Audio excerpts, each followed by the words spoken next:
Olá, bem-vindos ao canal Bilinguismo Infantil. A nossa entrevistada de hoje é a doutora Camila Lira. Ela é mãe plurilíngue e também professora de português e alemão. E hoje ela vai comentar com a gente, vai contar para a gente um pouquinho da sua história como mãe plurilíngue. Ela também é administradora do perfil no Instagram e Facebook também, Mães de Plurilíngues. Doutora Camila, muito obrigada por ter aceitado o meu convite, por estar participando com a gente hoje.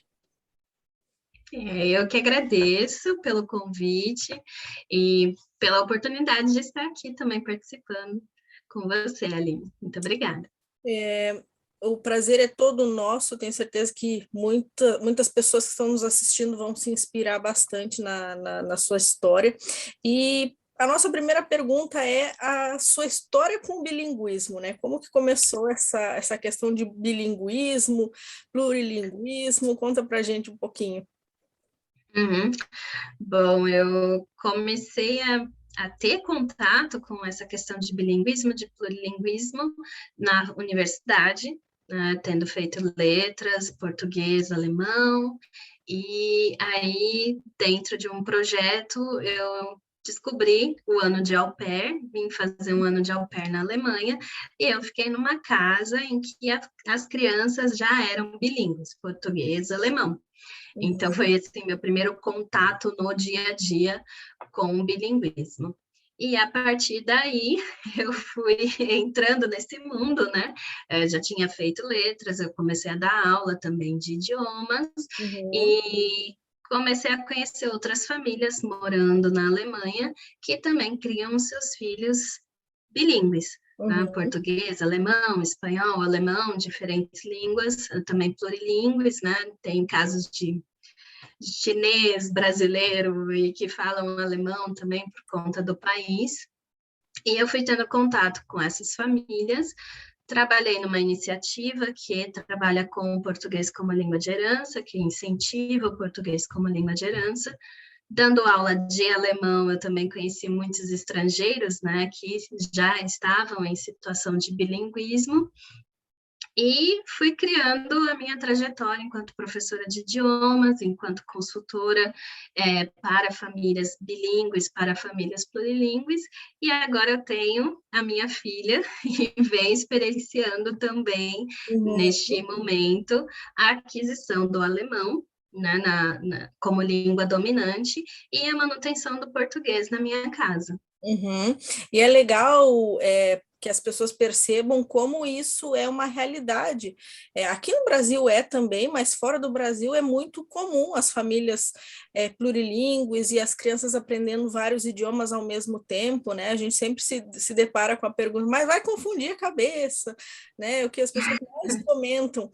E é muito interessante as pessoas poderem ter contato com esses exemplos de que as coisas ocorrem naturalmente e que não é nenhum problema para a criança, pelo contrário, né? Só tem vantagens, só tem benefícios. Sim. Legal.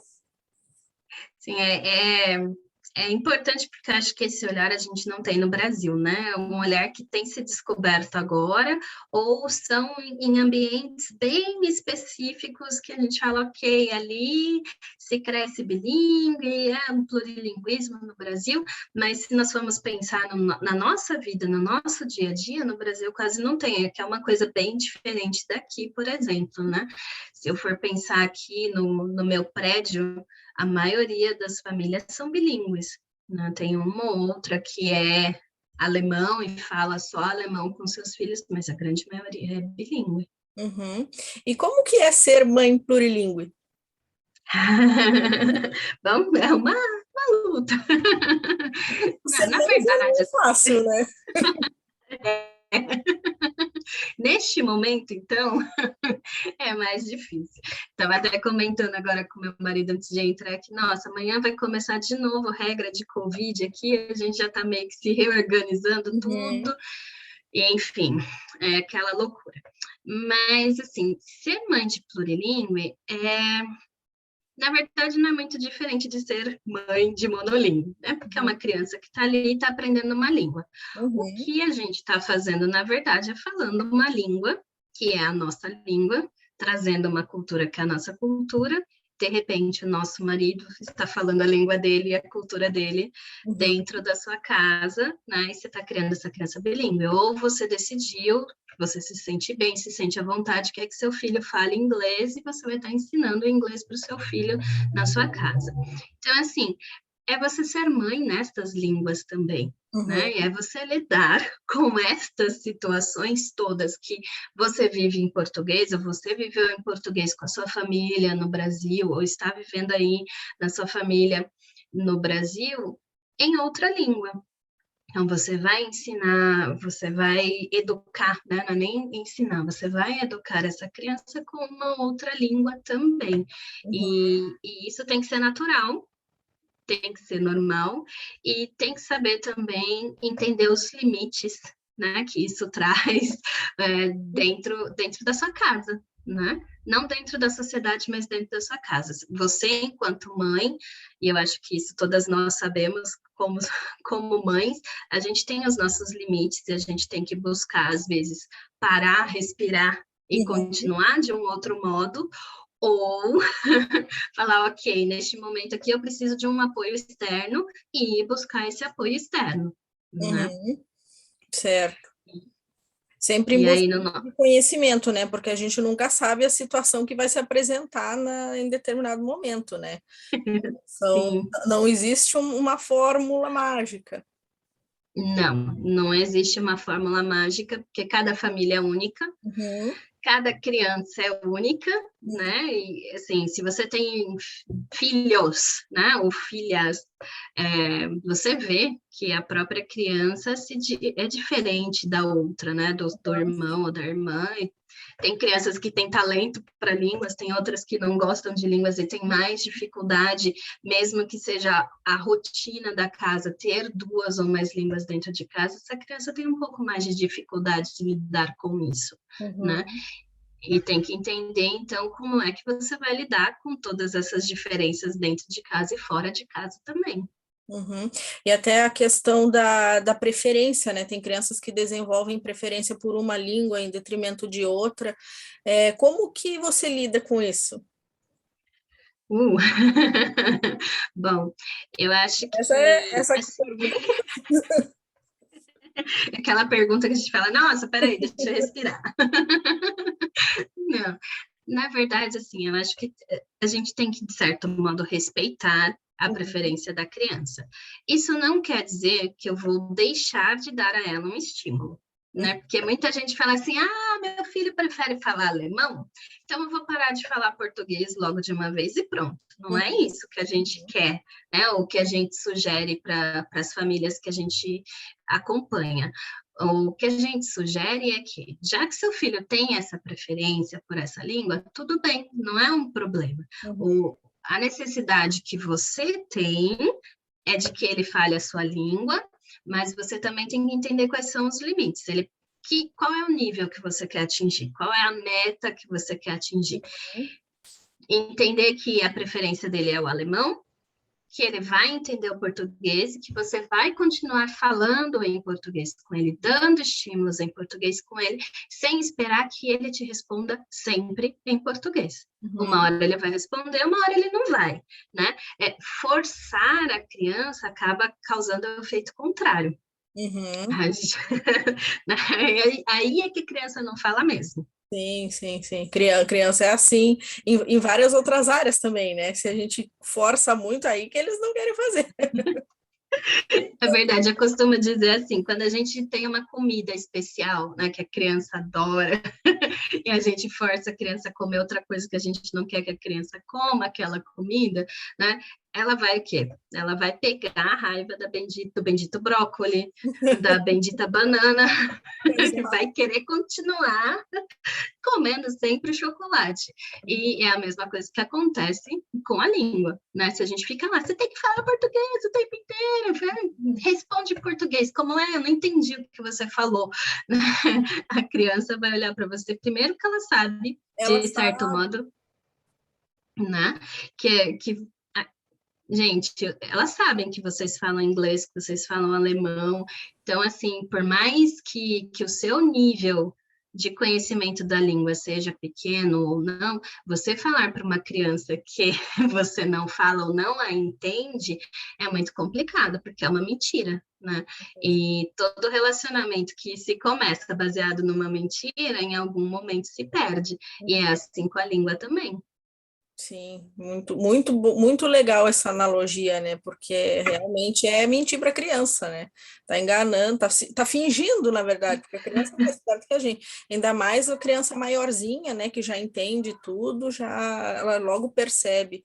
E é muito ruim essa relação já, né, de engano da criança e, né, com outras coisas também, mas aí já é um outro ponto, Um né? outro Já tema. estou divagando aqui. Mas o que que significa para você ensinar o português como língua de herança? Porque você ensina o português em casa, mas você também Uhum. dá aula, né? Sim, sim. Nessa iniciativa que eu conheci quando eu cheguei aqui, né, eu dou aulas de português como língua de herança para outras crianças, que falam português por conta da situação familiar e querem manter esse português, né? E eu acho que, assim, o português como língua de herança, ele é a nossa língua, enquanto adultos, enquanto mães, a minha língua enquanto mãe, é a minha cultura, é como eu vejo o meu mundo, né? Mesmo antes de ter vindo para cá, então é tudo que eu sei sobre o mundo passa por essa língua, por essa cultura, né? Uhum. E eu gosto muito do conceito assim, língua, cultura de herança, porque não tem como tirar, de certo É modo, a um cultura de pacote. mim.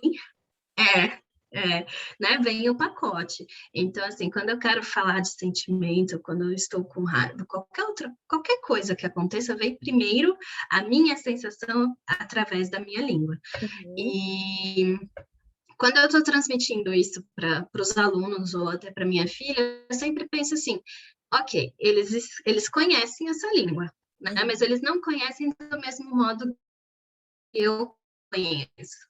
Porque eu nasci no Brasil, eu vivi muitos anos no Brasil. Eles, se viveram um ano no Brasil, né, em algum momento da sua vida, é um ano, em comparação com toda a bagagem que eu tenho. Mas tem toda a cultura que vem da família, tem a comida, né, o pão de queijo que todo mundo come aqui, tem as festas, os encontros, vez ou outra, né, dependendo da cidade onde se vive. Uhum. E isso faz parte da língua. Então, assim, tem a necessidade da criança, porque, de certo modo, ela está exposta ao português desde pequeno, mas não é a exposição que ela tem se ela morasse no Brasil. Sim. E, por outro lado, tem a expectativa dos pais, ou das mães, né, ou só do pai, de que essa criança fale como uma criança monolíngue no Brasil. Monolíngue também entre aspas, né? Mas uma criança que vive no Brasil, num contexto brasileiro. Então, assim, é todo um trabalho que passa não só do vocabulário, como também da cultura, é viver, né, nessa interculturalidade, né? Entender como é que os pais ou como é que os avós e os primos no Brasil brincam e por que que eles brincam desse jeito, por que que aqui eu brinco de outro jeito, entender por que que é importante para o meu pai, para minha mãe falar português ou escrever em português, né? Então, assim, envolve muito mais do que ensinar realmente uma língua, né? É toda uma bagagem cultural que se transmite, né? A identidade da pessoa, né? Isso. Da família, as origens, né? É construir essa identidade sem, sem que isso atrapalhe, né, o conhecimento da outra língua, sem que essa criança perceba, eu sou diferente dos outros. Não é que ela é Uhum. diferente, ela tem uma bagagem totalmente, uma bagagem diferente, né? E isso, quando a gente pensa em português como língua de herança, a gente tem que ter esse olhar, que não é ensinar como se ensina no Brasil, não é ensinar como se ensina uma criança que nunca falou português, é um mundo totalmente diferente que você vai trazer para esse grupo específico de crianças que está aprendendo português como língua de herança. Uhum, uhum. E na sua família, o seu marido fala português? Meu marido também é brasileiro, Ai, que legal. então minha casa é um oásis. Então é minority language at home. Isso mesmo, aqui a gente faz o Minority Language e funciona super bem dentro de casa, Uhum, né? Mas, assim, é algo que, claro, é a minha família, eu conheço muitas outras que vivem o diferente, né? O one parent, o one language, e, enfim, aqui em casa todo mundo fala português e quem chega sabe que vai ouvir português na minha casa também, e né? acaba um apoiando o outro, né? Porque tendo os dois juntos, eu não costumo escolher a abordagem, né? Eu acho que todas Uhum. funcionam, mas é a que eu utilizo em casa também, justamente porque eu acho que é legal ter alguém para apoiar, ou a mãe ou o pai não tá sozinho, né? Eles estão ali juntos. Sim. É, trabalhando o que tem que trabalhar e criando a criança ali, conversando, e a criança vai ouvindo, ela está imersa no ambiente, né? Então, Uhum. acaba sendo menos trabalhoso, talvez. Sim, sim, sim. É uma forma de. É realmente isso. Acaba sendo menos trabalhoso, né? Porque aí Muitas tem aspas, outras né? questões, né? A gente vai colocando. Não é que não dê trabalho. Não, mas é porque assim, se a gente vamos abrir um pouquinho aspas e dizer o porquê, né? De repente, se a gente trabalha dentro de casa com a nossa língua, se a gente fala a nossa língua, pode ser que lá fora nós tenhamos um problema com a língua dominante, né? Com a Claro. língua do contexto onde a gente vive. E assim, por exemplo, meu marido, ele trabalha numa empresa em que a língua oficial é o inglês, mas nós estamos na Alemanha. Então, Uhum, assim, o inglês dele é maravilhoso.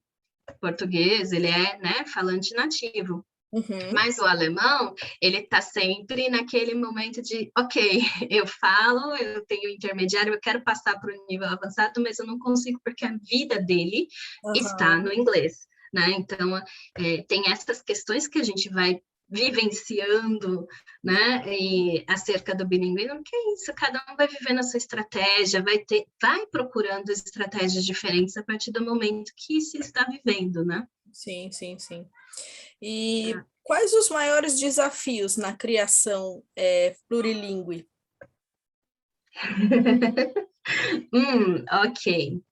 Eu acho que o apoio, em primeiro lugar, né? Que apoios que a gente vai buscar, esse é um dos maiores desafios. Uhum, O segundo é a questão de preconceito, né? uhum. Preconceito linguístico mesmo, e assim, do desconhecido, né? As pessoas acham que não é normal, vai causar confusão na criança, por que você está Sim. falando português com ela se vocês vivem na Alemanha, ela tem que aprender o alemão, e entre outras coisas, né? Uhum. Eu acho que esses dois são os maiores desafios, e conforme a criança vai crescendo, vai mudando o desafio, né? Porque Aham. enquanto é bebê, você está lá falando inglês, português, alemão com a criança e tá tudo bem, ela tá adquirindo aquilo e de repente vem a fase escolar, aí vem o desafio do e agora? Essa criança vai aprender a escrever e a ler em que língua? Eu vou querer também alfabetizar meu filho na minha língua, como é que vai ser isso? E aí entra a escola e fala, não pode ensinar outra língua para criança porque está atrapalhando o desenvolvimento na escola. Aí vem o adolescente e fala, não, porque né, a minha identidade, eu sou só alemão, vou falar só alemão, entra em crise porque né, tem o bullying, tem um monte de coisa. Enfim, são muitos desafios, né? E para a gente que mora fora ainda contam outros desafios. Por exemplo, acesso a livros, Uhum. né? acesso à comunidade brasileira ou à comunidade falante de português na cidade onde se vive. São diferentes situações e diferentes desafios que a gente está exposto o tempo inteiro. Uhum. Sim. E quanto à questão da alfabetização, chega uma hora em que não tem como escapar, o que fazer? A pergunta das perguntas. Ainda bem que eu estou longe ainda, tem tempo para me preparar psicologicamente. Na verdade, assim, eu fiz o meu doutorado nessa questão de alfabetização, né? E porque muitas vezes não, a partir da minha observação na iniciativa, Uhum. de que a maioria das crianças entram na iniciativa quando elas chegam nessa fase da primeira série, que os pais percebem que a criança vai escrever mamãe, eu te amo em alemão, mas não vai escrever em português. Uhum. E aí começa aquela sensação, e é natural, né? Tipo, Sim. eu não vou ensinar para o meu filho a ler e a escrever na minha língua, como é que é isso, né? O que eu vou fazer? Só que a gente esquece muitas vezes que a gente aprendeu a ler e escrever de um modo totalmente diferente, num país diferente e sem uma cultura bilíngue, né? E aí a gente aprendeu. E depois nós fomos aprender inglês, alemão, e nós continuamos aprendendo sem necessariamente ter que se alfabetizar de novo, né? E quando a gente fala de línguas em que o alfabeto é o alfabeto latino, né, o A, B, C, D, E, que todo mundo consegue ler, tipo, você vai ler em inglês, você vai ler em alemão, e você vai conseguir decodificar aquelas letras, então assim, a gente não está falando de uma segunda alfabetização em si, né? A gente está falando que na escola, sim, você está alfabetizando, porque alfabetizar é algo que precisa de um sistema, né? Precisa estar sentado na escola, aprendendo, tem que ter esse contato com as letras, tem que entender, decodificar, aprender a escrever. Uhum. E em casa ou na iniciativa onde se está, você só vai estar fazendo uma transferência, né, do conhecimento da criança e meio que equilibrando as questões ortográficas, né? Então, no caso do português e do alemão, a criança vai entender que o som de K não se escreve com K em português, mas se escreve com K em alemão. Em português, você vai escrever com C, né? E isso é algo que a criança pode entender ao mesmo tempo, pode ser simultâneo, essa comparação entre os dois idiomas, mas também é algo que, depois que a criança passar dessa fase de alfabetização na escola, ela pode ir lendo rapidinho, né? E você vai trabalhando só com a questão ortográfica da língua que não é dominante, da língua de herança, por exemplo. Muito ao contrário é o caso do Japão, né? Do japonês. Se a gente, até nós adultos, temos que aprender um novo alfabeto, né? E aí sim, são duas alfabetizações, porque o sistema alfabético é diferente. Mas no caso do inglês, do alemão, do português, não, a gente pode, mas a gente não precisa também ter essa pressão em cima da criança de que ela precisa ao mesmo tempo fazer as duas coisas, né? E que se eu vou ficar, vamos dar um exemplo, aqui na Alemanha, as escolas têm praticamente uma cartilha com o método fônico, que você vai lá falando tudo, repetindo os sons e copiando as letrinhas lá. Uhum. Eu não preciso ficar fazendo isso com a minha filha em casa, né? Vamos copiar o A 10 vezes, 20 vezes, você já copiou 20 vezes na escola. Eu não preciso. Né? Eu posso trabalhar de outra forma dentro de casa e ainda assim dar a ela a capacidade de ler, né, e de entender a escrita em português também. Você acha que é mais válido investir no letramento do que na própria aquisição ali do sistema, da escrita, né? Sim, E no fim sim. das contas, ela vai aproveitar a mesma aprendizagem nos dois sistemas. Isso, isso. É mais um investimento no letramento do que na alfabetização, porque você não precisa alfabetizar a criança duas vezes. O que Uhum. você precisa é transformar a sua casa num ambiente alfabetizador, né? Fazer a lista de compras, vamos fazer a lista de compras nas duas línguas? Vamos ver como é que, sei lá, se escreve banana em alemão e banana em português? Né? Para que a criança comece a perceber e a ler o mundo nas suas duas línguas, né? E entenda que a escrita também tem uma função social, mas mais do que isso, não é necessário. Né? Uhum. Muito bom. E que dicas você dá para as pessoas que estão pensando em criar os filhos bilíngue ou plurilingue, quem sabe? Para quem Uhum. mora fora, para quem mora no Brasil também, porque a gente sabe que tem muita gente aqui. Eu até já comentei isso numa outra entrevista, que aqui a região onde eu moro é uma região de colonização alemã. Então, aqui o alemão é tratado como língua de herança. As pessoas crescem nas famílias falando alemão e vão aprender português na escola. E é uma coisa que tem se perdido um pouco ultimamente, né? Antigamente era mais forte e agora, com o passar do tempo, isso tem se perdido.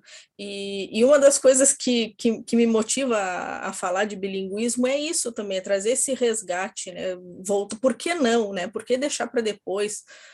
Por que não manter isso, né? Porque são vários benefícios. Às vezes as pessoas mas eu não vou viajar, mas eu não vou para a Alemanha, mas que bobagem, né? Que aprender o idioma não é só para isso, né? A gente Uhum. aprende para expandir, para ter mais habilidade cognitiva. Então, Uhum. aqui no Brasil, e também muita gente em inglês, né, em outros idiomas. Que dicas você poderia dar para quem está assistindo? Eu acho que primeiro de tudo é não desistir, por mais difícil que seja, por mais que tenha momentos que você fale, ok, agora eu não sei mais o que fazer, Uhum. você pode sim, né, falar, tá bom, vou fazer uma pausa e vou reestruturar a estratégia da minha casa. Você mesma, Aline, falou, né, a gente não fala de estratégias, a gente pode mudar essas estratégias, porque pode mesmo, às vezes acontece sei lá, acontecer de mudança de país, mudança de cidade, é uma outra vida, tem que ter essa flexibilidade, né? Uhum. Quando a gente está falando de plurilinguismo, a gente está falando de uma flexibilidade, Uhum. e que essas habilidades nunca vão se perder no meio do caminho. Pode ser que elas fiquem um pouco passivas, pausadas, e depois elas continuem, sejam retomadas, e essa é a dica, assim, não desista, procure sempre o seu caminho. O que eu sempre falo para as famílias com as quais eu trabalho na consultoria é que a gente tem que dar um passo de cada vez, e Uhum. os nossos passos não podem ser muito longos, porque senão a gente cai, né? Uhum. Então, tem que ter metas a curto, a médio e a longo prazo, e saber que para atingir uma meta de longo prazo, eu tenho que ter atingido a de curto prazo primeiro. Uhum.